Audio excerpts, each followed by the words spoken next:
இன்றைக்கி ஒரு 2 டன்னு மட்டும் தான் சேனக்கிழங்கு கேட்டிருந்தாங்க. அது நம்ம தினசரி காய் போய் விற்போம் இல்லைங்களா மார்க்கெட்டு.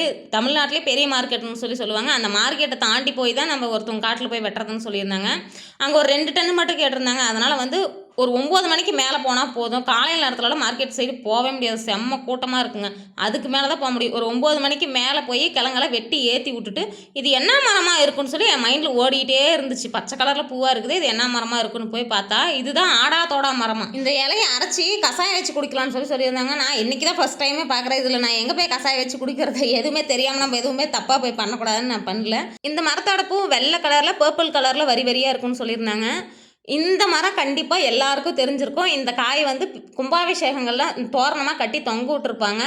மற்ற விசேஷங்களில் யாரும் இது கட்டி நான் பார்க்கவே இல்லை. நம்ம கேங்காலுங்க நம்ம ஒன்று தெரிஞ்சுக்கலான்னு பார்த்தா ஒருத்தவங்க பூ பறிச்சிட்டு இருக்காங்க, அடுக்குமல்லி பறிச்சிட்டு இருந்தாங்க, ஒருத்தவங்க பப்பாளி பழம் பறிச்சிட்டு இருந்தாங்க. குட்டி காயாக இருந்தாலும் நல்லா இருக்குமேன்னு ஒரு ஆசை தான். அது இன்னும் சாப்பிட்டா தான் தெரியும்.